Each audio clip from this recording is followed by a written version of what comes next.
साथियों नमस्कार, मैं हूं नीरज पटेल और आप देख रहे हैं नेशनल जनमत। 10 दिन कावड़ यात्रा चलती है।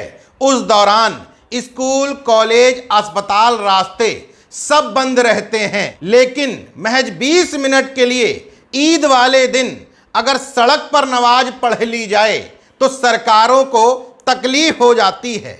जानते सब हैं गलत है, लेकिन बोलने की हिम्मत किसी में नहीं।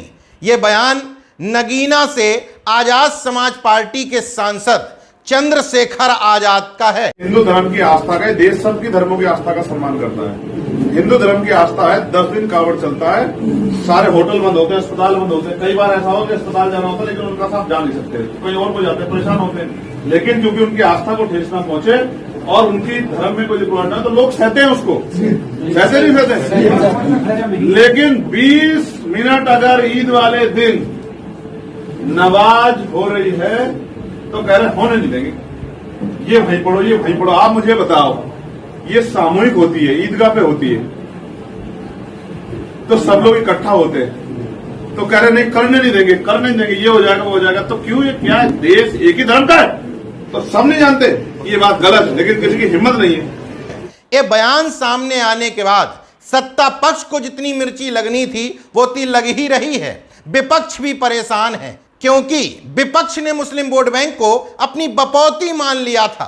यह परसेप्शन बन गया था कि बीजेपी को हराने के लिए हर हाल में जो भी पार्टी मजबूत दिखेगी जिस राज्य में, मुस्लिम उसको वोट ऐसे ही कर देंगे, भले ही उनके शोषण की, उनके मुद्दों की चर्चा ही न की जाए। लेकिन चंद्रशेखर आजाद के इस बयान से राजनीतिक हलकों में उथल पुथल मची हुई है, जहां एक तरफ तथाकथित हिंदुत्ववादी इस बयान को अलग ढंग से प्रेजेंट कर रहे हैं, कह रहे हैं कि कावड़ यात्रा की तुलना ईद की नमाज से कर दी।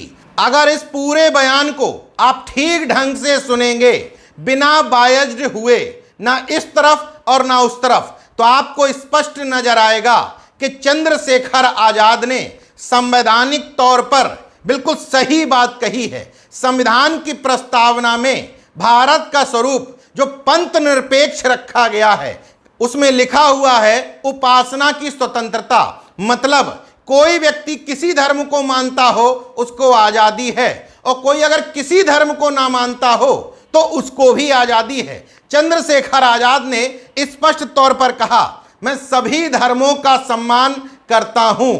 इसके बावजूद अगर तार्किक दृष्टिकोण से देखें तो उन्होंने बिल्कुल सही सवाल उठाया है कि अगर 10 से 15 दिन कावड़ यात्रा में स्कूल बंद हो जाएं, अस्पताल बंद हो जाएं, सड़क बंद हो जाएं, किसी को और खास तौर पर सरकार को कोई आपत्ति तो छोड़िए, बल्कि उनकी सेवा में, आवो भगत में लगे रहते हैं। कावड़ यात्रियों में पुष्प बरसाने में ड्यूटी लग जाती है, पुलिस वालों के पैर दबाने में ड्यूटी लगा दी जाती है। वहीं दूसरी तरफ अगर ये देश धर्मनिरपेक्ष है तो सरकारों को दो धर्मों में विभेद नहीं करना चाहिए।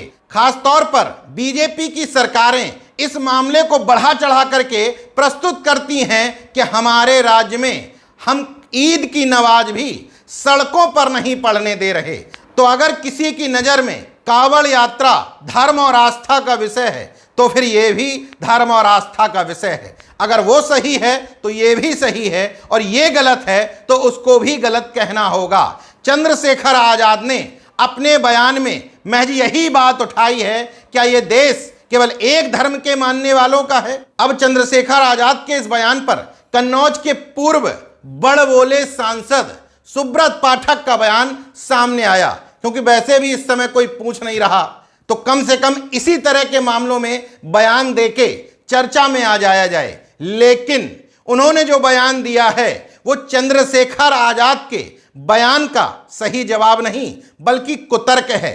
सुब्रत पाठक कहने की कोशिश कर रहे हैं कि नमाज तो हर रोज पढ़ी जाती है, जुमे की नमाज हर हफ्ते आती है, लेकिन चंद्रशेखर आजाद ने हर हफ्ते या रोज पढ़े जाने वाली नमाज की चर्चा नहीं की। उन्होंने कहा कि ईद पर जो 20-25 मिनट के लिए नमाज पढ़ी जाती है उसमें लोगों को तकलीफ क्यों हो जाती है। सुब्रत पाठक दूसरी बात कहते हैं कि अगर चंद्रशेखर आजाद को इतनी ही तकलीफ है तो इन लोगों को क्यों नहीं कहते कि अपने घर में बैठ करके नमाज पढ़ें? नमाज तो रोज पढ़ी जाती है, जुमे की नमाज हफ्ते में एक बार पढ़ी जाती है, तो नमाज से कोई कांवड़िया यात्रा की तुलना नहीं हो सकती। और दिन नमाज सड़क पर पढ़ने की आवश्यकता क्या है? अगर इतनी ही चिंता थी तो आप उनको सलाह दे सकते थे कि वो अपने घर में बैठकर नमाज पढ़ लें। ठीक बात है, आस्था कहीं भी हो सकती है। अगर सभी धर्मों के लोगों को ये बात समझ में आ जाए कि उनका ईश्वर या खुदा किसी खास जगह नहीं है तो ये पूरा बवाल ही टल जाए।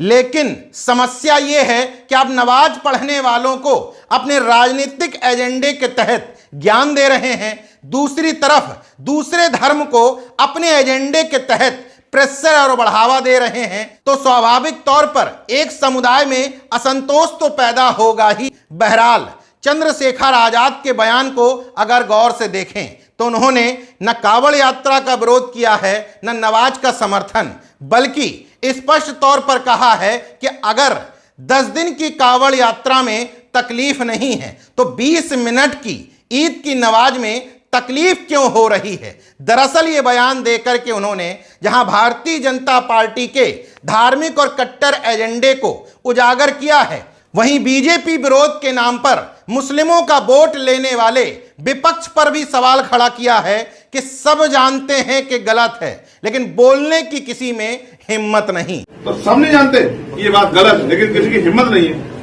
बहरहाल चंद्रशेखर आजाद के इस बयान की व्याख्या सब अपने अपने फायदे और नुकसान के हिसाब से कर रहे हैं, लेकिन नेशनल जनमत का यह मानना है कि सांसद चंद्रशेखर आजाद का यह बयान पूरी तरीके से न सिर्फ संवैधानिक है बल्कि बहुजन महापुरुषों की वैचारिकी पर भी सटीक बैठता है, क्योंकि इस बयान में किसी का तुष्टीकरण नहीं है बल्कि देश के धर्मनिरपेक्ष स्वरूप को बचाने की एक कवायद नजर आती है।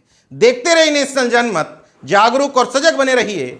जय विज्ञान, जय संविधान, जय लोकतंत्र। धन्यवाद।